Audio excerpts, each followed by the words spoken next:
bareng Lakif. Yeay. Kita bertemu lagi di konten ngobrol-ngobrol lagi. Sekarang Lakif kedatangan tamu spesial ya. Mungkin kalian sudah tahu semuanya kan dari judul ya. Silakan kakak-kakak dan Librari memperkenalkan dirinya kan.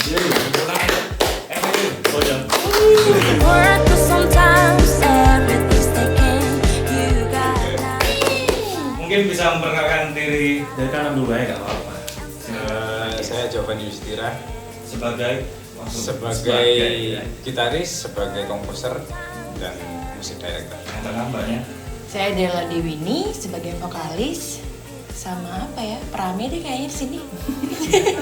Emang masnya yang pakai nggak panas? Panas dong.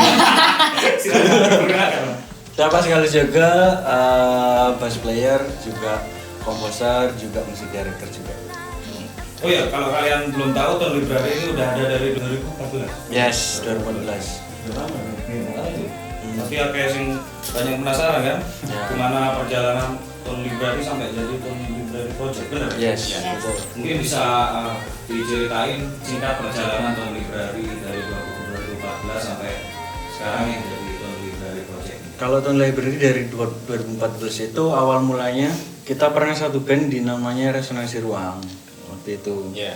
Terus sama David. sama David sama Wahyudi juga nggak bertahan lama. Terus akhirnya aku sama Jovan nemu interest baru ke dunia post rock itu tadi. Jadi kita sharing tentang referensi musik kita, ngobrol di dalam tentang post rock itu seperti apa. Dan akhirnya buatlah band baru lagi namanya Tone Library. Sebenarnya kita juga ada beberapa single juga yang ada di SoundCloud. Mungkin bisa diakses buat teman-teman juga yang mungkin Pengen tahu histori kita. pengen tahu histori kita. Di situ ada Hasilnya teman. aja. Oke, Iya. kasih link di bawah. Mana sih? Sampai akhirnya di 2020 ini Kang ya, kita memutuskan untuk berkolaborasi dengan Jandy Firmanda sebagai beatmaker juga. Setelah karya itu sudah jadi, kita nggak segera merilis karya itu karena ngerasa ini harusnya bisa lebih dari karya ini yang cuma sekedar waktu itu instrumental belum ada vokal juga. Berarti sebelumnya itu instrumental aja. Tone Instrumental. Library itu instrumental post rock. Jadi cuma bass sama gitar aja. Cuman pernah dulu ya kemasukan Ryan. Ya ada Ryan, Kiki, ada Kiki iya. juga. Tetap instrumental. Iya. Tapi instrumen semua belum ada vokalnya. Akhirnya waktu memilih Mbak Della dan kenapa? Wah. Wah. Why. Iya, waktu itu sebenarnya mulai penggarapan lirik itu sebelum milih talentnya bahkan. Jadi ada beberapa talent yang sudah masuk list. Cuman waktu itu Della sempat upload story dia lagi nyanyi, Cover lagi ngoper lagu Di Instagram. di Instagram. Fall in love. Enggak juga. Jadi lebih ke wis iki koyo lebih ke voicingnya lebih dapat ke Iya. Berarti sebelumnya Mbak Della itu udah sering nyanyi gitu ya? Nyanyi di cover gitu aja atau nyanyi? Pada akhirnya mencoba untuk cover sih, cuman nggak untuk yang profesional, lebih ke ngisi waktu aja. Kalau misalnya nyanyi tuh sebenarnya udah lama dari yang benar-benar apa ya? Benar-benar oke nih nyanyi nih itu 2012 sebelumnya cuma ikut lomba-lomba aja. 2012 tuh kalau misalnya pernah ada satu vokal grup di Jember cewek semua, nah aku one of them gitu. Siapa namanya? nama grupnya apa? Iya, grup. Beleza Beleza. gitu. Terus habis gitu kelar kuliah di Jember, akhirnya aku cabut ke luar kota, balik bertemulah sama mereka. Long story shortnya kayak gitu. Menurut Mbak Della sendiri pertama kali diajak Tone Library terus dengerin materinya Sora ini gimana? Apa langsung apa? mau dah aku nyanyi sih. Waktu itu tuh gini, kita sempat ada obrolan, aku pengen punya single ya. Iya. Aku pengen punya single nih, cuman kayak gimananya itu masih belum ngerti, masih bener-bener ngambang banget. Terus Nggak ada kejelasan ya? iya, nggak ada kejelasan, kayak cuman ngobrol-ngobrol aja. Habis itu dia nawarin, mau nggak Del gabung di proyekku. karena aku anaknya Ayoan nih. Wah, ya kan benar. Dela Ayoan Dewi nih. Jadi gas. Yaudah, ayo. Kayak gimana? Ini main soundnya kayak gini, tunjukin nih. Oke, mau masuk. In lah. Lirik dikirim. Lirik dikirim. Ini apa nih ceritanya? Kayak gini Del. Oh oke. Karena cukup relate ya sama saya ya gitu. Karena ya udah, oh aku pernah nih ada di posisi kayak gini. Jadi menurut aku kayak kemungkinan besar aku bisa nyampein pesan aku ini. Oh ternyata ngono. Yeah, that's why aku I'm gonna take it. Ya. Dan sekarang setelah selesai, apakah sesuai ekspektasinya Mbak Dela itu? So far, Ya. Iya kan? Apakah sesuai ekspektasi ya? aduh takut. Untuk hasilnya iya, karena kita nggak berhenti komunikasi nih kayak Del kamu maunya kayak gimana, Mas aku maunya kayak gini, terus Mas gimana nih, aku punya ide kayak gini. Jadi kita saling komunikasi sih, maunya apa, saling nih kita ya. Jadi makanya lahirlah Sora ini tadi. Aku dengar lagu Tol Library Project ini, Sora ya judulnya. Kayak bukan lagu Indonesia ya. Kayak lagu Nuansanya. Nuansanya kayak lagu Kenapa? Korea atau Jepang kan Itu dari animasi ini apa boleh tahu animasi ini? Animatornya tuh ada Fernanda Brel. Heeh. Namanya Fernanda Brel. Jadi Jadi banyak bekerja sama ya di project. banyak berkolaborasi selain sama Fernanda Brel itu juga ada beatmaker sama DJ juga di Jandik Firmanda. Iya.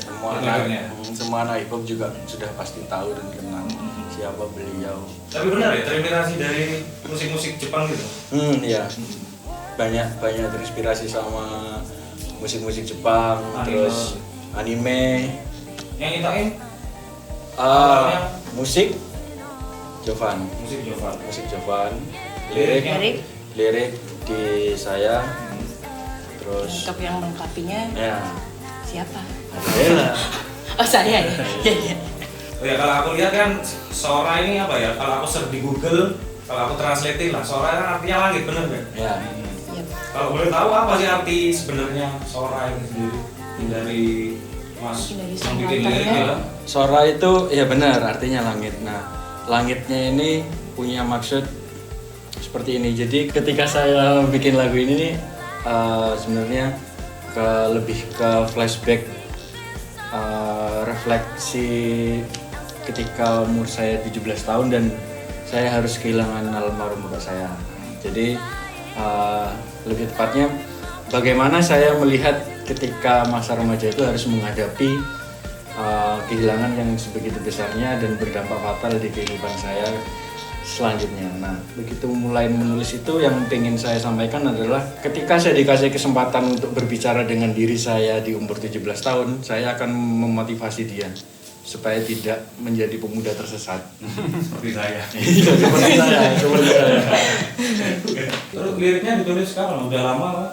Enggak, kalau penulisan lirik mungkin 2 bulan yang lalu.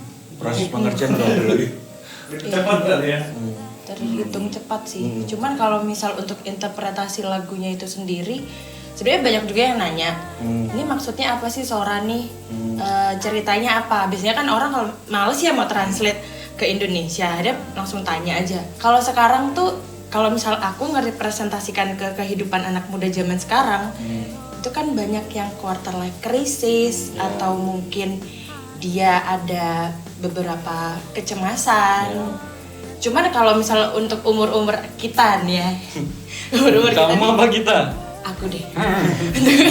Umur nanggung ya? Iya, umur-umur remaja tanggung tapi dewasa juga tanggung itu mereka kayak bingung gitu loh untuk menyelesaikan problem-problemnya mereka yang entah itu di kerjaan, kisah cinta, pendidikan, bla bla bla bla. Cuman kalau aku kayak gini, seberat apapun masalah kamu itu jangan pernah lupa kalau ibaratnya nih kalau Sora nih bisa artinya banyak, bisa keluarga, bisa temen, bisa mungkin keyakinan kita atau bahkan Sora itu kita sendiri. Kayak kamu mau sesakit apapun just get up karena kamu punya diri kamu sendiri gitu.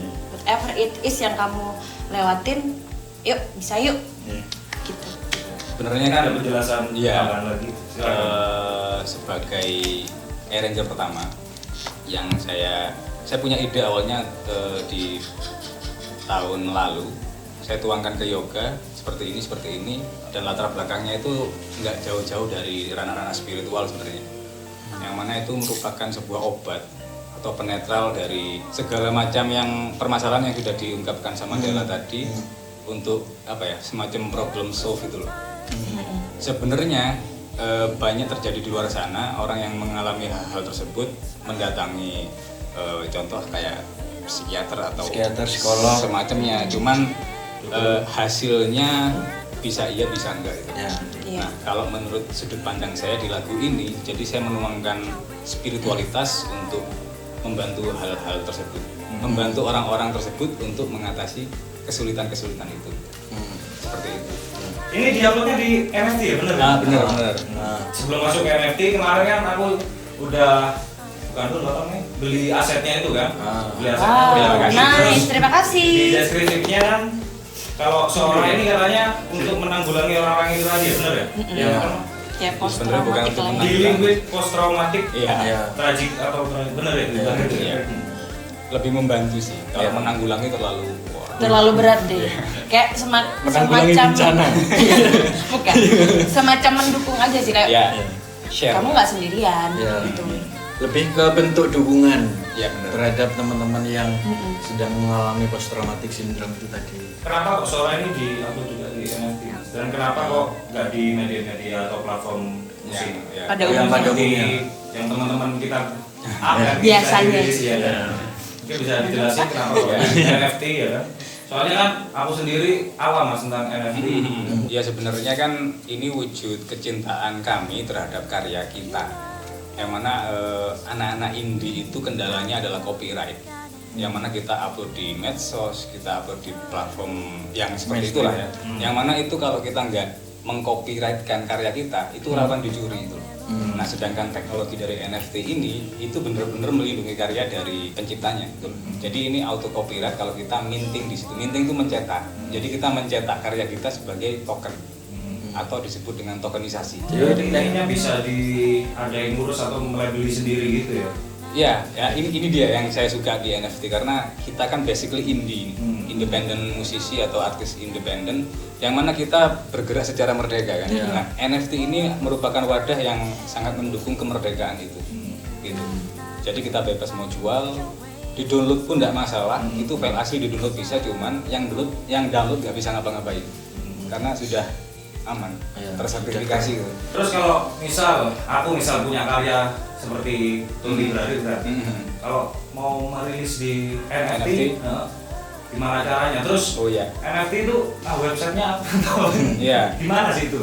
Sebenarnya kan NFT itu merupakan sebuah platform digitalisasi aset. Ya, kita semacam mensahamkan karya yang kita punya. Misalkan kita punya lukisan. Kita mencetaknya di NFT untuk dibuat sebagai sebuah sertifikat digital, yang mana itu sebagai bukti kepemilikan. Nah, disitulah value-nya tercipta. Dan harga itu kita tentukan secara bebas. Dan di situ banyak sekali marketplace-nya. Ada OpenSea, ada Tool Library. Tool Library ini di Hijitnam atau Hen biasanya. Itu di blockchain-nya Tezos. Tezos itu salah satu koin kripto yang punya blockchain sendiri. Nah, blockchain sendiri adalah buku besar digital. Dan untuk lebih lengkapnya mungkin bisa langsung Ke channel ini pasang di bloopers kali ya. Berarti kalau bedanya sama platform digital lainnya mungkin? Nah, bedanya misalkan kalau kita samain sama Spotify. Kalau tadi kan berarti kelebihannya dari NFT itu Oh sendiri. iya, iya. Mungkin bisa dijelasin kelebihannya dari yang biasanya Spotify, mungkin Iya. Joox atau apa ya? Apple Music ya. Nah. Nah, perbedaan signifikannya adalah kalau Joox, Spotify dan lain-lain itu adalah streaming platform. Tapi kalau NFT adalah aset buying and seller platform atau pasar lah, marketplace kayak Lazada atau gitu. Cuman ini benar-benar terdesentralisasi yang mana pemiliknya itu punya hak penuh atas karya tersebut. Terus ada satu lagi, Mas Salim. Orang yang datang ke situ itu tujuannya untuk memiliki barang. Kalau orang ke Spotify dan kawan-kawan itu tujuannya untuk berlangganan dan mendengarkan gitu. Kalau Sora sendiri nih sudah di NFT apa ya? Cuma itu aja? Ya baru ya satu sih. Karena kita memang bikin ini serare mungkin. Untuk NFT berarti jauh lebih menghargai ya dalam tanda kutipnya. Untuk itu core-nya ya. Iya. Dibanding sama yang lainnya lah maksudnya kan. Kalau menurut subjektif saya iya. Oh gitu. Subjektif ya. Iya. Dan Kalau lebih Mas Yoga, menghargai. menghargai benar berarti. Menghargai. Kalau yang hasilnya langsung nyata kan maksudnya. Iya. Iya. Kalau mulainya kan harus nunggu viewernya berapa. Iya, itu harus berapa. di stream berapa Jadi kali. harus kayak nunggu ya ini kamu laku nggak berapa Nah orang yang lihat. itu salah satu kelemahan NFT. Dia kalau di stream berapa kali pun kalau nggak dibeli ya nggak dapat apa-apa kita. Ya. Itu kelemahannya. Ya plus minus lah ya. Ya. Yang plus minusnya sih gitu ya. Iya. Buat apa ya daftarin ke NFT-nya itu cara-caranya mungkin Oh iya. gimana Kalau atau berbayar, langsung berbayar atau Iya. gimana itunya mungkin sih. Ya yang pasti di NFT ini kan ada beberapa platform nih. Ibaratnya di sini ada pasar Tanjung, ada pasar Kepatihan, itu banyak ya gitu. Iya. Nah di tiap-tiap pasar itu fee-nya beda. Ada yang gratis, ada yang berbayar, ada yang murah, ada yang mahal. Tergantung blockchain-nya itu tadi. Iya.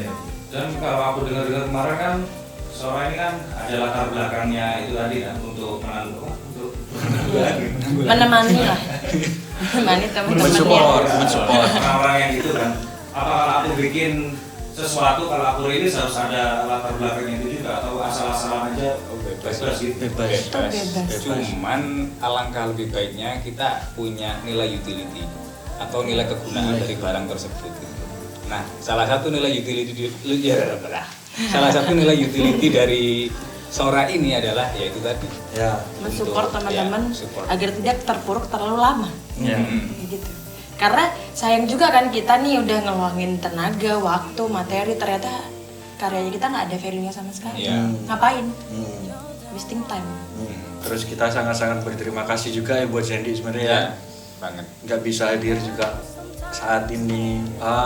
Terus juga Fernanda Brel juga udah berhasil Ya. mewujudkan visual yang sedemikian rupa. Jadi serba paket lengkap. Itu ya juga tanpa kita apa ya semesta itu ajaib ya mungkin ya. Ya. Terakhir Bapak untuk animasinya kan itu seperti cewek yang gimana ya? Ngawang. Perempuan yang ngawang ya cowok nih. Ngawang tapi kayak terangkat untuk healing lah. Istilahnya seperti itu kan kalau difantasikan. Untuk membuat itu dari idenya dari Toon Library sendiri atau langsung dari animator? Dari animatornya langsung. Langsung Kita ya? sama sekali nggak aku Nggak butuh ngedirect karya apapun ya? Ya, nggak ngedirect apapun. Kita nggak pernah request apapun, kita cuman ngasih lagunya, liriknya seperti apa. Jadi biarkan animatornya menginterpretasikan itu seperti visual yang seperti apa, ya terserah kembali ke visual kan. Dia respon lah, merespon karya kita. Guys, terima kasih atas penjelasan Sora Ya. ya, dan Sama-sama. penjelasan NFT-nya tadi. Iya. Oke. Terima Kalau kasih. kurang jelas bisa ke channel saya. Oh iya, di YouTube saya punya channel namanya seputar crypto. Langsung. Ya. Ya, kalau teman-teman ada yang ditanyain kembali tentang Sora atau tentang Toon Library bisa cek atau DM langsung di Instagramnya ya. Toon Library. Toon Library. Toon Library aja. Sukses selalu untuk Toon Library, kedepannya Thank untuk you, Mbak Dela makasih. juga untuk nyanyinya ya kan. Kita tunggu single keduanya ya kan. Yes. Cepatnya mungkin dan Ya. albumnya mungkin. Hmm. Dari Toon Library. Kita Project, ya. kita band yang fan service kok. Apa yang dimau fan kita berusaha mengakomodir kan seperti Palu itu. gada, palu Iya, iya. gua ada. Dan jujur dari kita berdua dari Lakif ini nunggu live-nya aslinya Mas main. Oh, Tapi oke. nonton live-nya kayak gimana sih? Oke. Oke itu kita tunggu IO yang segera menghubungi kita. Wah, terima kasih yang udah nonton sampai akhir ya kan. Kita pamit, Lakif pamit, Toon Library pamit juga. Sampai jumpa di ngobrol-ngobrol bareng band-band lainnya. Lainnya. Bye bye. Bye, terima kasih. Oh ya, untuk terakhir kita dengerin ref mungkin dari Sora sendiri ya kan ya. Ya Kalau mau fullnya ya langsung beli. beli nanti Iya. nanti tak taruh link kan. The world grows sometimes, everything's taken